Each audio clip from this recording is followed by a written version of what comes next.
తప్పన్నయ్యా, అలా అనకూడదు. ఇప్పుడు మనతో రాకపోతే తనదే తప్పవుతుంది. ఇంత చిన్న విషయాన్ని ఎందుకు పెద్ద చేస్తున్నావన్నయ్యా? ఇది చిన్న విషయం కాదు శశి, నా ఈగోకి సంబంధించిన విషయం. ఆ రోజు ఇంట్లోకి రావడానికి ఎంత పెద్ద గొడవ చేసింది. ఇప్పుడు ఇంటికి రమ్మంటే ఎందుకు రాదు? అంతా తన ఇష్టమేనా? తన ఇష్టం ఏదైనా నేను తాళి కట్టక ముందు వరకే. నేను తాళి కట్టాక అంతా నా ఇష్టం. నేను చెప్పినట్టే వినాలి.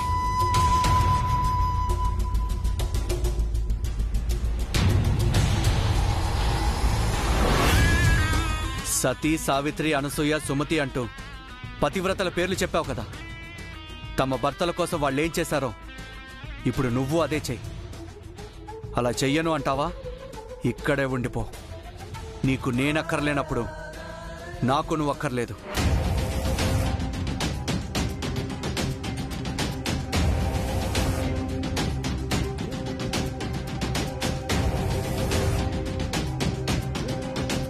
అన్నయ్య, నోటికొచ్చినట్టు మాట్లాడుకో. వదిన్ని వద్దన్నావంటే కొట్టేస్తాను చూడు. శశి, అన్నయ్యతో అలా మాట్లాడకూడదు. దివ్య, నువ్వు బయలుదేరమ్మా. వెళ్ళను జడ్జి. మా కోసం నీ జీవితాన్ని నాశనం చేసుకోకు దివ్య. అతనిక్కడుంటే అదే నీ ఇల్లు. కావచ్చు నానమ్మా, కానీ నాకంటూ ఒక వ్యక్తిత్వం ఉంది కదా. నాకు పనుంది అని చెప్పినా ఈ మనిషి పట్టించుకోకపోతే నేనేం చేయను?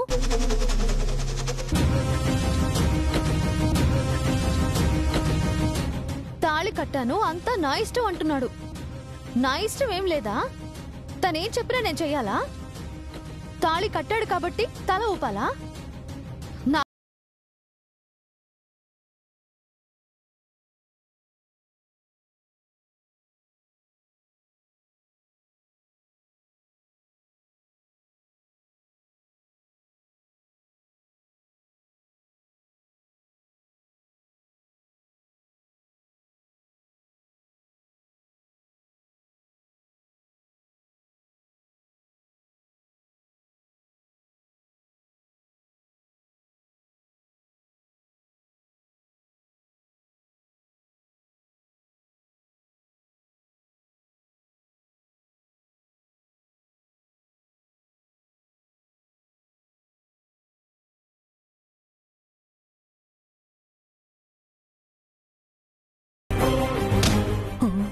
వీడు వాడేనా? ఎంత మారిపోయాడో. అది కాదన్నయ్యా. జేజీ, నానమ్మ, నేను అందరం చెప్తున్నాం కదా, బావతో బయలుదేరు. దివ్య వస్తుంది బావా. తను మీతోనే ఉంటుంది. తను మీ భార్య బావా. మీరెప్పటికీ కలిసే ఉండాలి. విడిపోతామనే మాట దయచేసి మీ నోటి నుంచి రాకూడదు.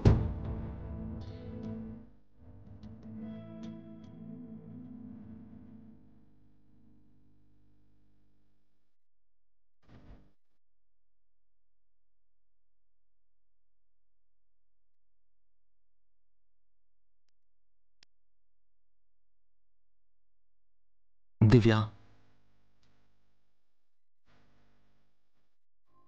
సరే అన్నయ్య, నువ్వు చెప్పావు కాబట్టి ఆయనతో వెళ్తాను.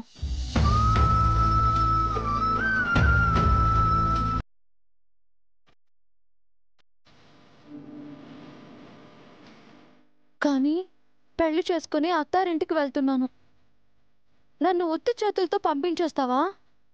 ఇదేదో ఫిట్టింగ్ పెడుతున్నట్టుంది. ఏం కావాలమ్మా? చీరలు కావాలా, నగలు కావాలా, లేక ఈ ఆస్తి కావాలా చెప్పు. నువ్వు ఏది అడిగితే అది నేను ఇస్తాను. అదేదో మనల్ని అడిగితే మొత్తం ఆస్తంతా రాయించుకోము. అందుకేగా మనల్ని అడగరు. తీరా అడిగాక కాదనవుగా అన్నయ్య. నీకోసం నా ప్రాణమైనా ఇస్తానమ్మా. అయితే ప్రమాణం చేయి. నేను మాట తప్పనమ్మా. నా మీద ఒట్టేసి చెప్పన్నయ్య. నాపై నీకు నమ్మకం లేదా? నమ్మకం లేక కాదు, నా మీద నీకు ఎంత ప్రేమ ఉందో అందరికీ తెలియాలి.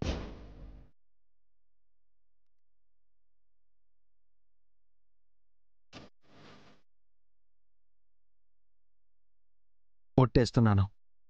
ఏం కావాలమ్మా? వదిన కావాలి.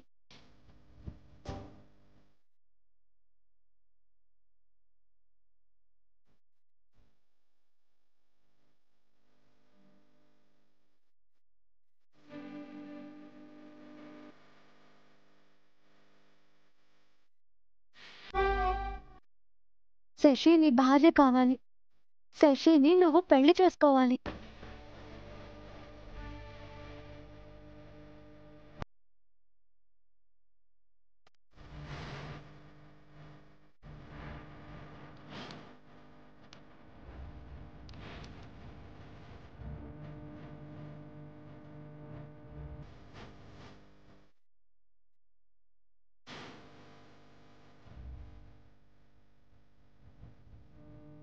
ఏదో అడుగుతుందనుకుంటే ఇంకేదో అడిగింది ఏంటండి? అడగాల్సిందే అడిగింది. మంగా మేడం గారి కూతురు అనిపించుకున్నారు అమ్మాయి గారు. చెప్పన్నయ్య, శశిని పెళ్లి చేసుకుంటాను అని చెప్పు.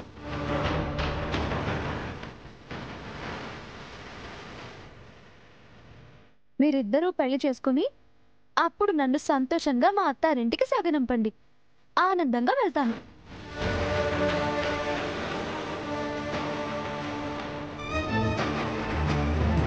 తను చెయ్యాలనుకున్న ముఖ్యమైన పని ఇదా? నువ్వు శశిని పెళ్లి చేసుకుంటేనే అన్నయ్య జరిగిన నా పెళ్లికి అర్థం. శశి సంతోషంగా ఉన్నప్పుడే నేను సంతోషంగా ఉంటాను.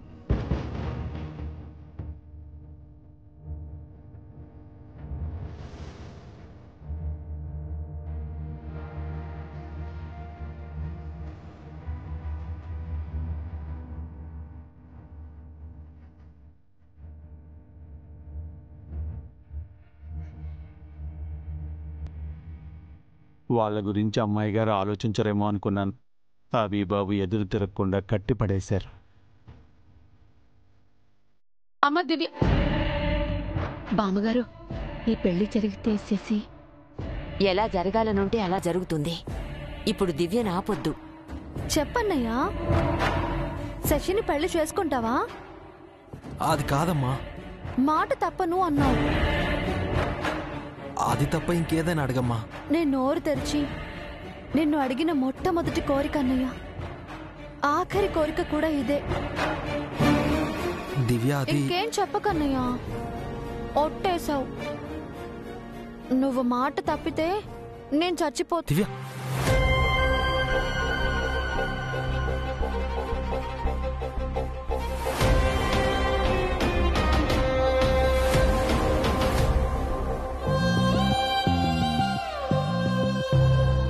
వద్దమ్మా, పొరపాటున కూడా ఆ మాట అనొద్దు. శశిని పెళ్లి చేసుకుంటాను. అన్నయ్య,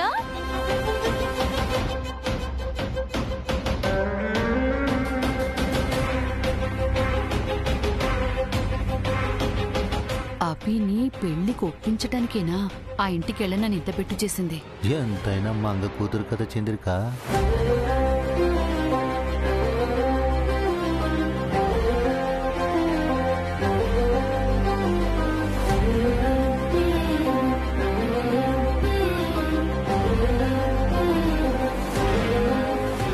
థ్యాంక్స్ అన్నయ్య, థ్యాంక్ యూ సో మచ్.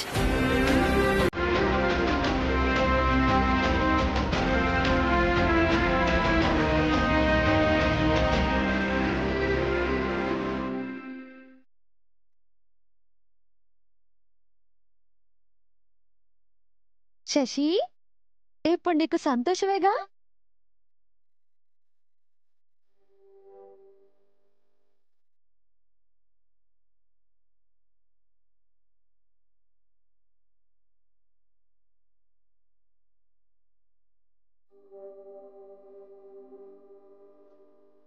ఇంకా ఏమిటి సార్ చూస్తున్నారు? బావమరుదులిద్దరూ చేతులు కలపండి. వెంటనే పెళ్లి పనులు మొదలు పెట్టాలి. ఏమండి శ్రీవారు, మా అన్నయ్య పెళ్లి జరగబోతోంది. నేను ఇక్కడే ఉండి ఆ పనులన్నీ చెయ్యాలి. పెళ్ళయ్యాక మన ఇంటికి వస్తాను. ఇక మీరు బయలుదేరొచ్చు. మళ్ళీ వాళ్ళు అక్కడికెందుకు అమ్మాయి గారు? అందరూ ఇక్కడే ఉండి పెళ్లి జరిపించేద్దాం. జేజీ నానమ్మ అలా చేయొచ్చా? నీకెలా ఇష్టమైతే అలా చెయ్యమ్మా. నీ ఇష్టమే మా ఇష్టమమ్మా. పెళ్లి కాని ఆడపిల్ల ఇంట్లో ఎందుకు? శశి మేడము అబీబాబు గుండెల్లోనే ఉన్నారు. ఇంట్లో ఉంటే తప్పేంటండి? అది కాదురా, అది ఆచారం కాదా? నేనే ఒప్పుకున్నాక మీకేంటి ప్రసాదు? శ్రీవారు అయితే మీరు కూడా ఉండొచ్చు. ఇక బాజా భజింద్రియులు భోగించాల్సిందే. శ్రీరస్తు శుభమస్తు, శ్రీరస్తు శుభమస్తు, శ్రీరస్తు శుభమస్తు.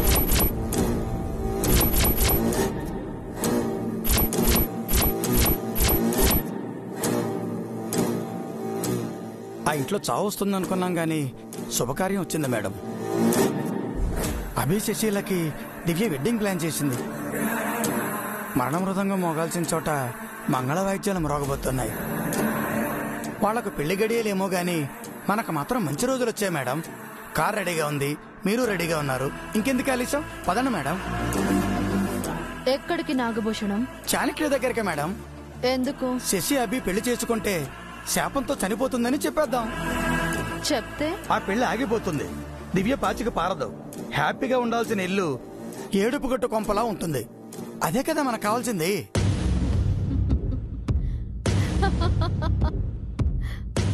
పెచ్చి నాగభూషణం. శ్రీకృష్ణుడి రాయభారం ఫలించి ఉంటే ఏం జరుగుండేది? కురుక్షేత్రం జరగకుండా ఆగేది మేడం. ఈ విషయం తెలిసి కూడా కృష్ణుడెందుకు రాయభారాన్ని రసాభాస చేశాడు? ఆ దుష్ట సంహారం కోసం మేడం. ఎగ్జాక్ట్లీ. మనం కూడా అలాగే శత్రు సంహారం చెయ్యాలి. అర్థం కాలేదు మేడం. ఆ ఇంటి శాపం విషయం ఇప్పుడే చాణక్యకి చెప్పొచ్చు, రేపు చెప్పొచ్చు, ఎల్లుండి చెప్పొచ్చు. కానీ కిక్కుండదు. మరి ఎప్పుడు చెప్పాలి మేడం? పెళ్లి మండపంలో భాజా భజంత్రీలు మోగుతున్న వేళ, వేద మంత్రాలు ప్రతిధ్వనిస్తున్న సమయంలో, అభి శశి మెళ్ళో తాళి కట్టబోయే అరక్షణం ముందు చెప్పాలి. అప్పుడు కూడా పెళ్లే కదా మేడం ఆగిపోతుంది. పెళ్లి ఆపడం నా ఉద్దేశమే కాదు నాగభూషణం. అంతమంది బంధువుల ముందు, వచ్చిన అతిథుల ముందు, ఆ పెళ్లిని టీవీలో చూస్తున్న వేలాది జనాల ముందు, సూర్యదేవర కుటుంబానికి శాపం ఉందని, ఆ శాపంతో 5 కోడళ్లు అసురులు బాసారని, 6వ కోడలు బలి కాబోతోందని తెలిస్తే ఎలా ఉంటుంది? అందరూ ఆ ఫ్యామిలీని క్రిమినల్స్ లా చూస్తారు. భ్రమరంభ, కల్పన కృంగిపోతారు. శాపం కోడలికి కాదు ఆడపడుచుకి అని అసలు నిజం చెప్పలేని ఈ అభి కుమిలిపోతాడు. పీటలపై పెళ్లి ఆగినందుకు శశి చచ్చిపోతుంది. చాణక్య ఫ్యామిలీపై పగబట్టి దివ్యని వదిలేస్తాడు. అది అవమానంగా భావించి ఆ ఫ్యామిలీలో ఒక్కరొక్కరు పిట్టల్లా రాలిపోతారు. ఆ ఇల్లు శవాల దిబ్బలా, శ్మశానంలా మారబోతోంది.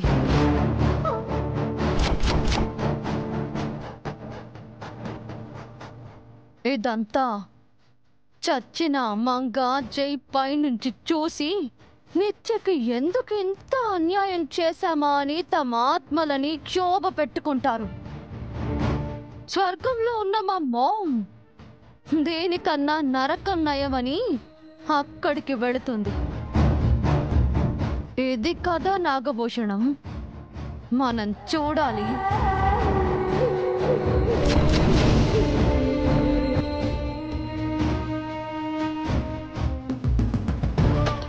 మేడం, మీరు ఎక్కడ ఉండాల్సిన వారు కాదు, ఎక్కడో ఉండాలి. బతుకున్న వాళ్ళకి చావుని, చచ్చిన వాళ్ళకి నరకాన్ని చూపించబోతున్నారంటే మీరు మామూలు కాదు మేడం. పైకి లే నాగభూషణ. నేను చెప్పింది కొంతే, జరిగేది చూస్తే మామూలుగా ఉండదు. మండపంలో పెళ్లి కోసం వెయిటింగ్.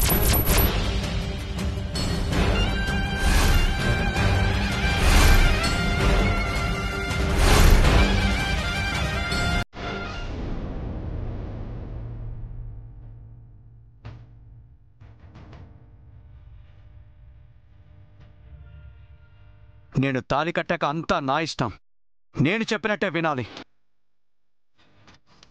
ఇప్పుడు రాకుండా తర్వాత వచ్చి స్ట్రైకులు ధర్నాలు చేశావంటే అప్పట్లో ఊరుకోను, అక్కడికక్కడే డివోర్స్ ఇస్తాను.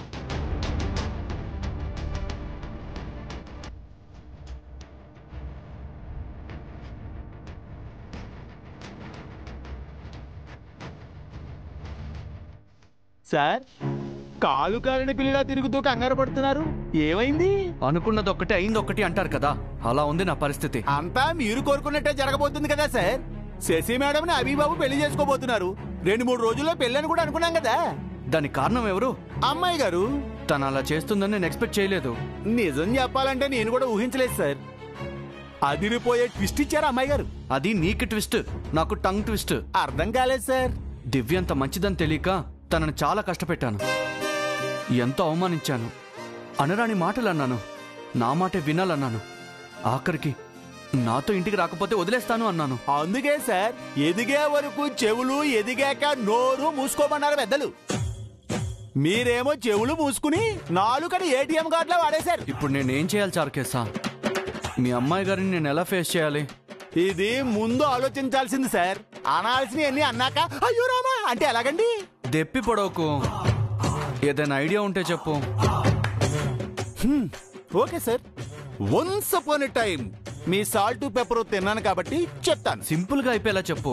Very simple sir. అమ్మాయి గారిని గదిలోకి తీసుకెళ్లి తలుపేసి చారుకేశా చెప్పేది వినండి సార్. సెన్సార్ జోలికి వెళ్ళకండి. తలుపేసి అమ్మాయి గారికి ఓసారి చెప్పండి. వాట్? ఈ సింగమనేని చాణక్య శౌర్య ప్రతాప్ ఒక అమ్మాయికి సారీ చెప్పడమా? ఇంపాసిబుల్. ఇప్పుడు గానీ మీరు సారీ చెప్పలేదనుకోండి, అమ్మాయి గారు పగపడతారు, ప్రతీకారం తీర్చుకుంటారు. ఈ ఇంటి ఆడపడుచుగా శశి మేడంని రాసి రంపాన పెడతారు.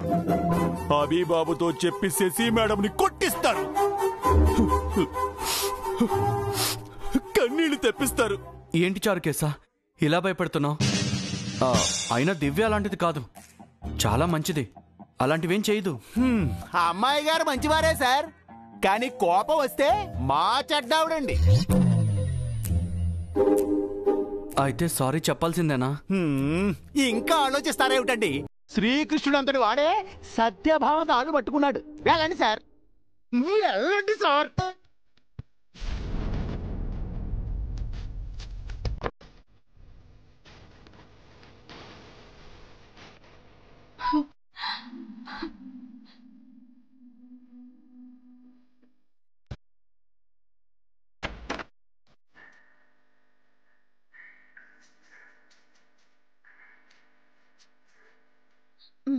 పిచ్చి పిల్ల, ఏ మాత్రానికి ఏడబాలా? ఊరుకో.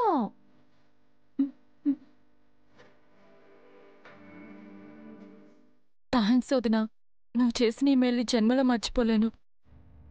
చిచి, ఇది మేలేంటి? ఇంకా మా అన్నయ్య చేసిన తప్పుకి నేనే నీకు సారీ చెప్పాను. ఆయన ఏ తప్పు చేయలేదు. ప్రేమించి పెళ్లి చేసుకోను అనటం తప్పు కదా? దానికేదో కారణం ఉండుంటుంది. కారణం ఏదైనా ప్రేమికులు విడిపోకూడదు. నువ్వు మా అన్నయ్యని పెళ్లి చేసుకోవాలి, అందుకే పట్టుబట్టి ఒట్టేయించుకొని మరీ మాట తీసుకున్నాను. నువ్విలా చేస్తావని నేను అస్సలు ఊహించలేదు వదినా. మీ పెళ్లి చేయాలని నేను మీ ఇంటికొచ్చాను. మీ జంటని చూడాలని నేను ఆశపడ్డాను. దేవుడి దయ వల్ల నేను కోరుకున్నట్టు జరుగుతుంది. ప్రేమించిన మనిషితో నువ్వు సంతోషంగా ఉండబోతున్నావు. మా అన్నయ్య నీకు అన్యాయం చేసినా నువ్వు నాకు న్యాయం చేస్తున్నావు. కానీ వదినా, మా అన్నయ్య చాలా మంచివాడు. ఆయన నిన్నెంత ప్రేమిస్తారో అన్నయ్య నన్ను అంత ప్రేమిస్తారు. అమ్మను చెల్లెను ప్రేమించేవాడు భార్యను తప్పకుండా ప్రేమిస్తాడు అంటారు. మీది ప్రేమ వివాహం కాకపోయినా అన్నీ నిన్ను ప్రేమిస్తాడు వదినా. నిన్ను తన గుండెల్లో పెట్టుకుని చూసుకుంటాడు.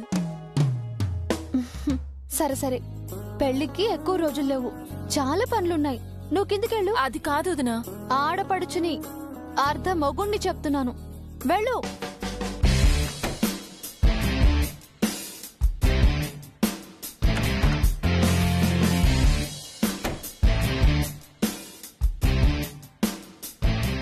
అప్పటి వరకు బాగున్నది. నా టాపిక్ రాగానే డైవర్ట్ చేసిందేంటి? లోపలికెళ్తే నన్నేం చేస్తుందో.